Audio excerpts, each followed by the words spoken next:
देखिए next heading है chemistry में हमारे पास separation of different gas. Separation of different गैसों को अलग अलग, डिफरेंट गैसों को अलग अलग करना। प्रेजेंट इन एयर, हमारे एटमॉस्फेयर में जितनी गैसें हैं और आपको जरूरत है ऑक्सीजन की, तो उन सारी गैसों में से ऑक्सीजन को सेपरेट करके बाहर निकालना। इस हेडिंग का मतलब है हॉस्पिटल्स वगैरह कंपनियों में ऑक्सीजन गैस की रिक्वायरमेंट है, जरूरत है। ऑक्सीजन गैस कहां से बनाएंगे? या तो केमिकल में कंपाउंड से बनाई लेंगे हम, ठीक है, रिडक्शन प्रॉपर्टी से ऑक्सीजन जो है बना लेंगे, या फिर एटमॉस्फेयर में ऑक्सीजन है उसको यूज कर लेंगे। सेपरेट करने के लिए क्या करेंगे हम? वही डिवाइस पढ़ने वाले हैं जो एटमॉस्फेयर की ऑक्सीजन में से एटमॉस्फेयर की जो ऑक्सीजन है उस ऑक्सीजन को बाहर निकाल लेगी और सारी गैसों को रिमूव कर देगी। समझ में आ रहा सभी को? मतलब separation of different gases from the atmosphere. Atmosphere की जो जरूरत गैस है वो वाली निकाल लेंगे, बाकी सब छोड़, ठीक है। तो वो डिवाइस क्या होता है ध्यान से सुनेगा, पर अच्छे से समझिएगा। सबसे पहले एटमॉस्फेयर की जो एयर है, प्रिंसिपल समझ रहे हैं कि ये पूरा डायग्राम या पूरी मेथड किस बेस पर काम करेगी। एटमॉस्फेयर की गैसों को हम एक चेंबर से पास करते हैं, कंप्रेसिंग चेंबर जिसको कहते हैं। एटमॉस्फेयर की गैसों को कंप्रेसिंग चेंबर क्या करेगा? कंप्रेस करेगा, दबाएगा, और जिससे जो गैसें हैं जैसे कंप्रेस होंगी हाई प्रेशर पर बहुत ज्यादा अमाउंट में क्या बनेगी? हीट बनेगी, और पूरा चेंबर, पूरी गैसें गर्म हो जाएगी क्योंकि बहुत ज्यादा कंप्रेस हो जाएगी।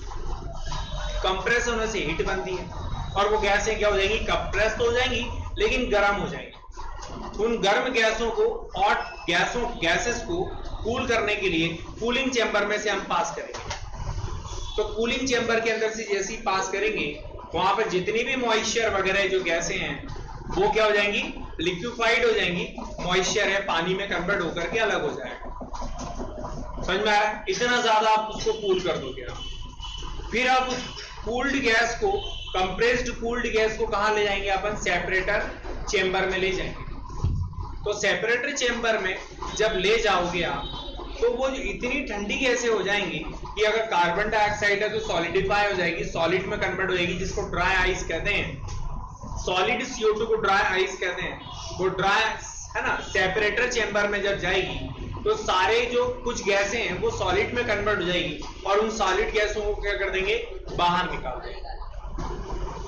फिर वहां से जाने के बाद में आप उन कंप्रेस्ड गैसों को हम एक एक्सपांडर के अंदर ले जाएंगे। जैसे ही ट्यूब से बाहर जाएगी उन गैसों का अचानक फैलने का मौका मिलेगा, और फैलने का मौका मिलेगा अचानक जब फैलेंगी तो टेम्परेचर बहुत ज्यादा क्या हो जाएगा? डाउन हो जाएगा। टेम्परेचर इतना ज्यादा डाउन हो जाएगा कि सारी गैसों में से ऑक्सीजन गैस क्या करेगी? वो लिक्विड के फॉर्म में रहेगी, लेकिन सारी गैसें जो है वो ऑर्गन है, नियॉन है, ये गैसों के फॉर्म में रहेंगी। तो O2 जो गैस है ऑक्सीजन, वो लिक्विड के फॉर्म में कन्वर्ट होकर के लिक्विड बन के नीचे आ जाएगी, और सारी गैसें नियॉन ऑर्गन वगैरह ऊपर रहेंगी, और उसको जो है ऊपर जब रहेंगी तो उसको जो है किसी ट्यूब से बाहर निकाल देंगे। अब बचेगी कौन सी गैस आपकी? Only oxygen. उस ऑक्सीजन गैस को, प्योर ऑक्सीजन गैस को सेपरेट कर लेंगे। नहीं आई बात समझ में आ गया अच्छे से? पहले क्या करना है एक बार फिर से रिपीट करके दिखा रहा हूं। पहले एटमॉस्फेरिक एयर को आपको कंप्रेस करना है, कंप्रेसिंग चेंबर के अंदर जाके हीट बनेगी, गर्म गैसें हो जाएंगी, उसको कूलिंग चेंबर में से पास करना, सारी गैसें ठंडी हो जाएंगी। टेम्परेचर इतना डाउन हो जाएगा वहां पे कूलिंग चेंबर के अंदर की सारी गैसों के अंदर की मॉइस्चर जो है लिक्विड में कन्वर्ट हो जाएगी, पानी में कन्वर्ट हो जाएगा। ठीक समझ में आ रहा है? और उस स्थिति में वो सारी की सारी जो गैसें हैं वो कूल्ड गैसें हैं, कूलिंग चेंबर में से पास होने के बाद में वहां पर सेपरेटेड टैंक में जाएंगी।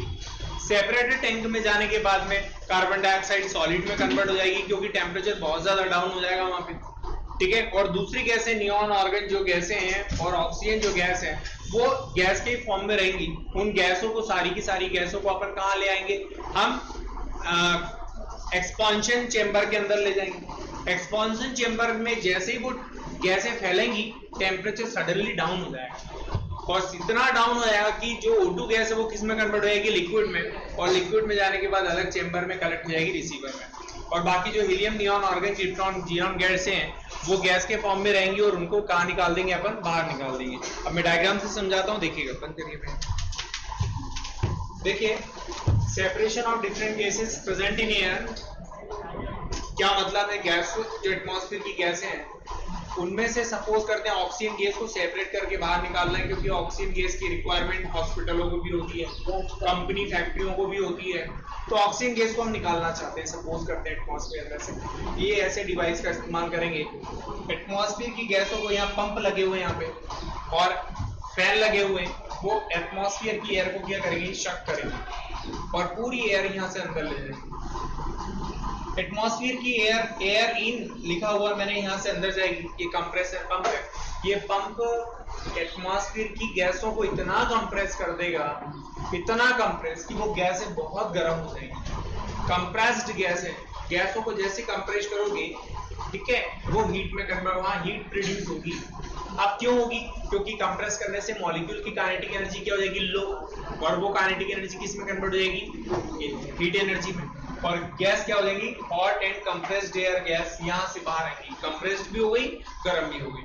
लेकिन इन गैसों को जब तक कूल नहीं करेंगे तब तक जो है ऑक्सीजन गैस का सेपरेशन पॉसिबल नहीं है। तो हम कोशिश ये करेंगे कि भाई यथासंभव बार बार उसको जो है कई सारे चेंबर में से गुजारें और उसका हर बार टेम्परेचर क्या होना चाहिए, डाउन। तब हम क्या करेंगे, कूलिंग चैम्बर में से इसको पास करेंगे। ये यहां से हम क्या करते हैं, ये नली से, ये ट्यूब से आप कूल वाटर अंदर इंटर कराओगे, आने वाली गैसें क्या हो जाएंगी, कूल होने की कोशिश करेंगे, कूल होंगी, टेम्परेचर बहुत डाउन हो जाएगा उनका। फिर इसके बाद में कूल एयर यहां से एक एक्सपांडेड चेंबर में से जाएंगी। जैसे यहाँ पर सेपरेटर बोलते हैं, इसको सेपरेटर बोलते हैं, सेपरेटर चेंबर के अंदर से जाएगी यहाँ पे गैसें, तो सेपरेटर यहाँ टेम्परेचर इतना डाउन हो जाएगा कि कार्बन डाइऑक्साइड जैसे गैसें जो हैं वो इतना टेम्परेचर डाउन हो जाएगा कि वो सॉलिड फॉर्म में कन्वर्ट हो जाएंगी। और सॉलिड CO2 को ड्राई आइस कहते हैं। क्या कहते हैं बेटा, ड्राई आइस, बर्फ जैसे दिखेगा वो, इसीलिए ड्राई आइस उसको कहते हैं। कोई कपड़े को गीला नहीं करेगा, वो आइस जैसा दिखेगा, सेम कॉपी, लेकिन उसमें आइस की प्रॉपर्टी नहीं होती, पानी नहीं है वो, आइस जैसा दिखेगा अगर CO2 को अपन सॉलिडिफाई कर लें तो इसीलिए उसको ड्राई आइस कहते हैं। यहाँ से जितनी भी गैसें सॉलिडिफाई हो गई हैं उनको यहाँ से सेपरेट कर लेंगे, इस चैम्बर को सेपरेटर चैम्बर इसीलिए कहते हैं। बाकी की जो गैसें हैं उनको जेट ट्यूब, ये लिखा जेट ट्यूब से बाहर निकालते हैं। फिर गैसें एक्सपांड होंगी, जेट ट्यूब से बाहर होंगी, तो जैसे ही उनको जगह मिलेगी एक्सपांड होंगी, उनका टेम्परेचर और डाउन हो जाएगा। टेम्परेचर जब डाउन होगा तो वहां पर सिर्फ ऑक्सीजन गैस लिक्विड में कन्वर्ट की रहेगी, ऑक्सीजन गैस लिक्विड में रहेगी और लिक्विड में जाने के बाद उसको उसके चैम्बर रिसीवर के अंदर उसको कलेक्ट करेंगे लिक्विड ऑक्सीजन।